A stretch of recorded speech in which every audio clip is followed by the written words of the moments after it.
6.25 전쟁과 한국교회, 오늘로 세 번째 마지막 순서인데요. 아세아 연합신학대학교 북한연구원 조기현 원장 모시고 통일 이후 교회 재건 관련 내용으로 이야기 나눠보도록 하겠습니다.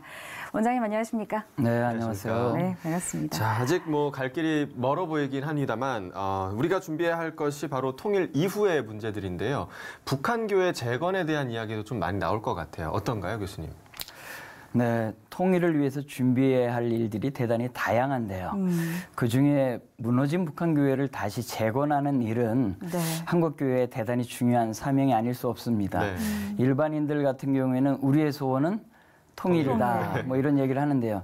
기독인의 소원은 북한 복음화를 통한 세계 선교가 우리의 소원이 되어야 하지 않나 그런 네. 생각을 갖습니다. 그런 의미에서 북한교회 재건은 대단히 중요한 의미를 갖는다라고 할 수 있습니다. 네. 네.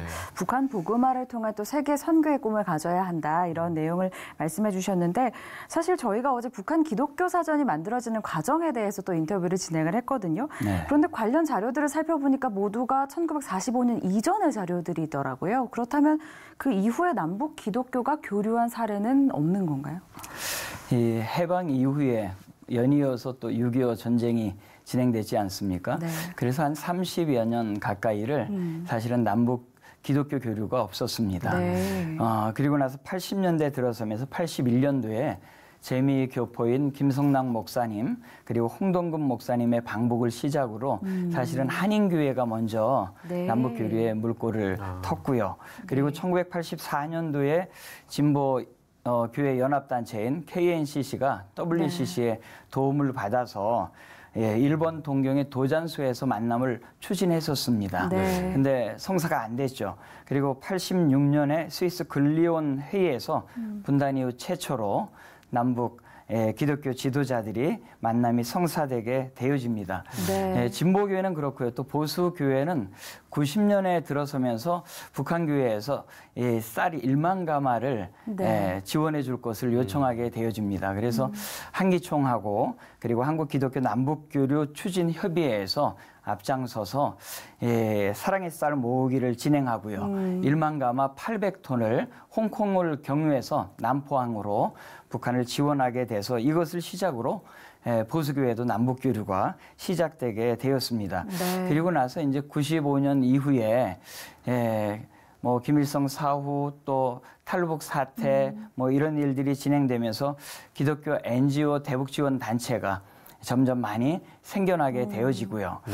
그래서 기독교 남북 교류가 활성화하게 되었습니다. 네. 그런데 이제 중간에 이제 금강산 박광자 씨 네. 피격 사건이 일어나면서 사실은 남북 교류뿐만이 아니라 기독교 남북 교류도 사실은 일정 기간 동안 최근까지 어려움을 갖고 있다가 네. 최근에 와서 다시 화해의 무드로 가고 있는 상황입니다. 네.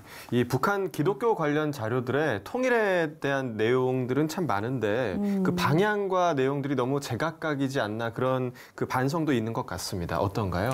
네, 한국교회 논의는 크게 진보 그룹과 네. 보수 그룹으로 나누어져서 예. 통일에 대한 시각을 가지고 있습니다.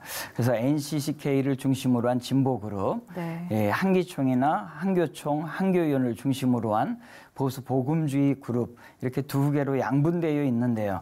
네. 어쨌든 크게는 이 진보와 보수 이 둘의 시각 차이도 대단히 크고 네. 또 시각 차이가 크다 보니까 선교 정책이나 이런 부분에 대해서도 많은 간격을 사실 가지고 있습니다. 그러다 보니까 교단은 교단별로 또 대형 교회는 또 대형 교회별로 네. 북한 선교 전략, 뭐 통일 선교 전략을 한 곳으로 모아가기가 대단히 어려운 현실입니다. 네, 그렇군요. 참 그 부분은 참 안타까운 부분인 것 같습니다. 결국에는 네네. 교단 연합체들이 함께 좀 협력해서 함께 공동의 통일 로드맵을 좀 그려나가야 하지 않을까라는 생각이 드는데 그러기 위해서는 좀 어떤 노력이 필요하다고 보세요? 예, 그래서 뭐 이쪽에서 일하시는 분들은 이 남북 통일보다 남남 통일이 너무 힘들고 예. 특히 네. 기독교 안의 남남 통일도 네. 진보와 보수로 나눠져 있어 대단히 힘들다라는 네. 얘기를 하는데요. 사실은 하나의 로드십이라는 표현을 써도 될지는 사실 모르겠는데요.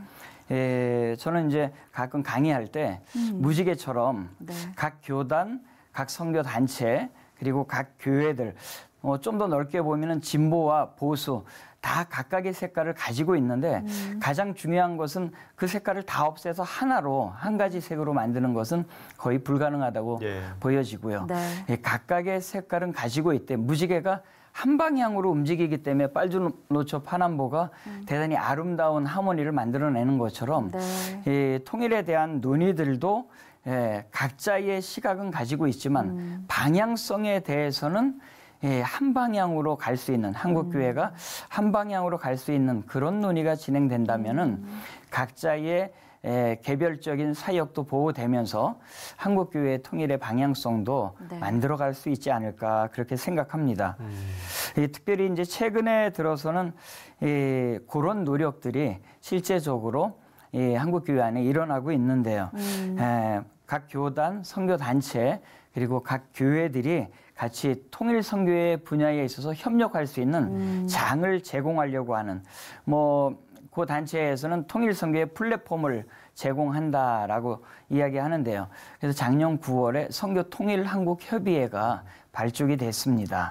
그리고 이제 통일 선교의 시각을 함께 공유해야 한 곳을 바라볼 수 있게 되어지는데 네. 이것을 위해서는 통일 선교 아카데미 또 숭실대 그리고 주빌리 통일 구국기도회 기독교 통일 포럼 이런 기독교 단체들이 북한 사역 목회자 협의회, 북한 기독교 청년합회 이런 단체들도 협력을 해서 작년에 한 1년여 동안 어떻게 통일을 바라봐야 되는지 그리고 어떤 통일 준비를 해야 되는지 네. 통일 이후에는 어떻게 북한 교회를 세우고 어떤 나라를 이루어가야 되는지에 대한 전체적인 내용을 담은 통일 선교 언약을 발표를 했습니다. 네. 그래서 이것이 같이 공유가 되어지고 나누어진다고 한다면은 각각의 색깔을 가지면서도 한 방향으로 갈 수 있는 가능성이 있지 않을까 생각이 됩니다. 네. 네. 말씀해 주신 대로 통일 선교에 대해서 한국교회가 같은 방향성만을 갖는 것만으로도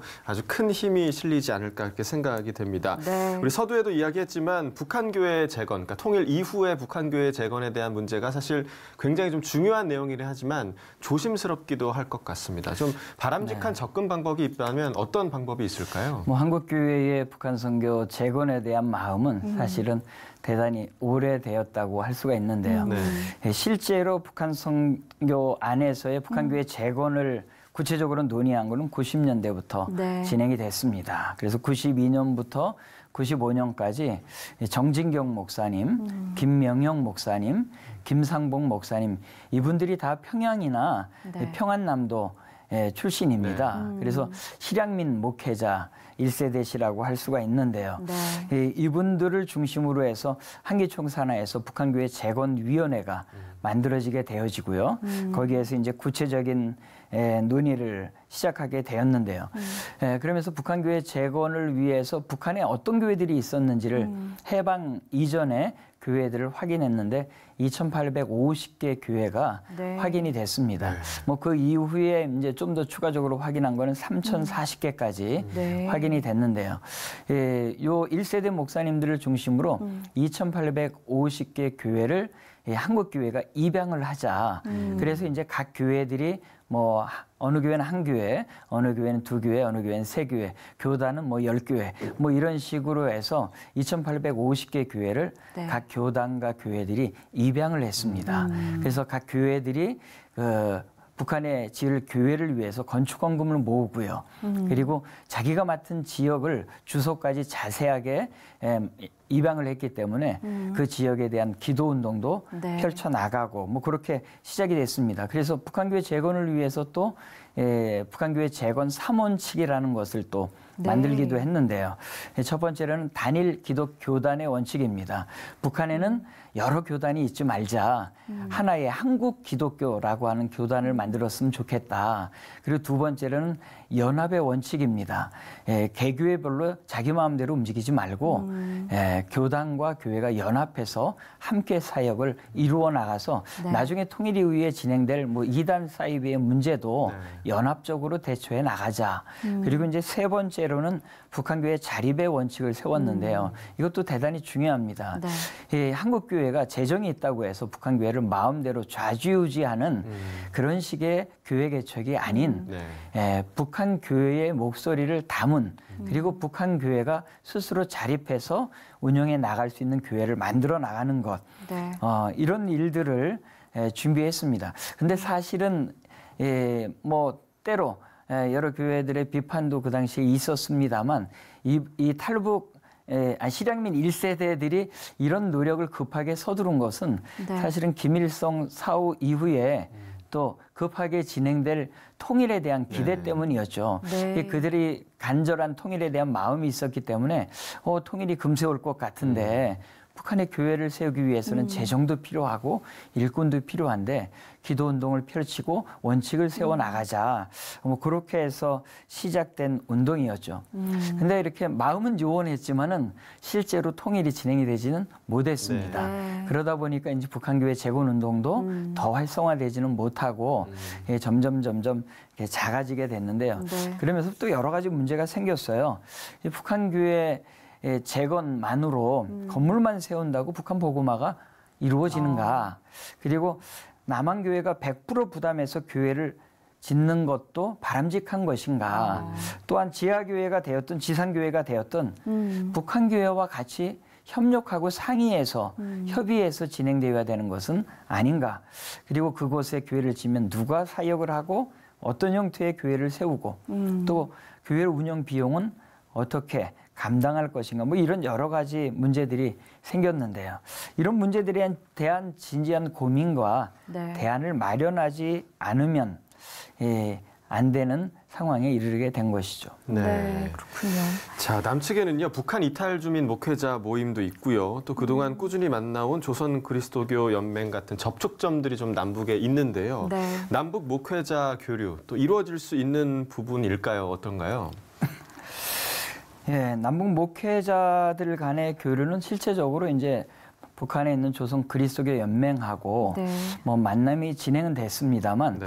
그래서 실제로 뭐 봉수교회도 건립하기도 하고요. 칠골교회도 건립하는 일들도 진행이 됐습니다. 네. 그런데 이제 지금 이제 조선 그리스도교 연맹은 그걸 진짜 교회라고 할 수 있느냐, 네. 어용교회가 아니냐, 네네. 뭐 이런 논의들 때문에 사실은 진보교회를 중심으로는 좀 더 적극적으로 조그령과의 협력이나 만남이 진행이 됐고요. 보수교회는 사실은 90년대 중반 이후에 탈북 사태가 진행된 이후에 아까 말씀드린 기독교 NGO 단체의 대북 지원 협력과 관련돼서 교류가 좀 진행이 됐는데 보수 복음주의 계통은 아주 많이 활성화됐다라고는 할 수는 없습니다. 네. 그렇군요. 사실 우리 모두의 소원이 통일이겠습니다만은 사실 어떤 체제의 통일, 그러니까 물리적인 통일보다 더 중요한 것은 마음의 통일 아니겠습니까? 이런 통일을 위해서 좀 저희가 준비하고 또 부단히 노력해야 할 부분들도 많을 것 같은데요. 어떻게 좀 보시나요? 예, 맞습니다. 사실은 지정학적인 통일, 군사적인 통일, 뭐 경제적인 통일, 뭐 이런 게 진행되더라도 우리 아나운서가 말씀하신 사람의 통일, 마음의 통일이 진행이 안 되면 네. 사실은 통일이 되었다고 이야기할 수가 없겠죠. 네. 이것을 위해서 하나님이 주신 은혜가 있는데요.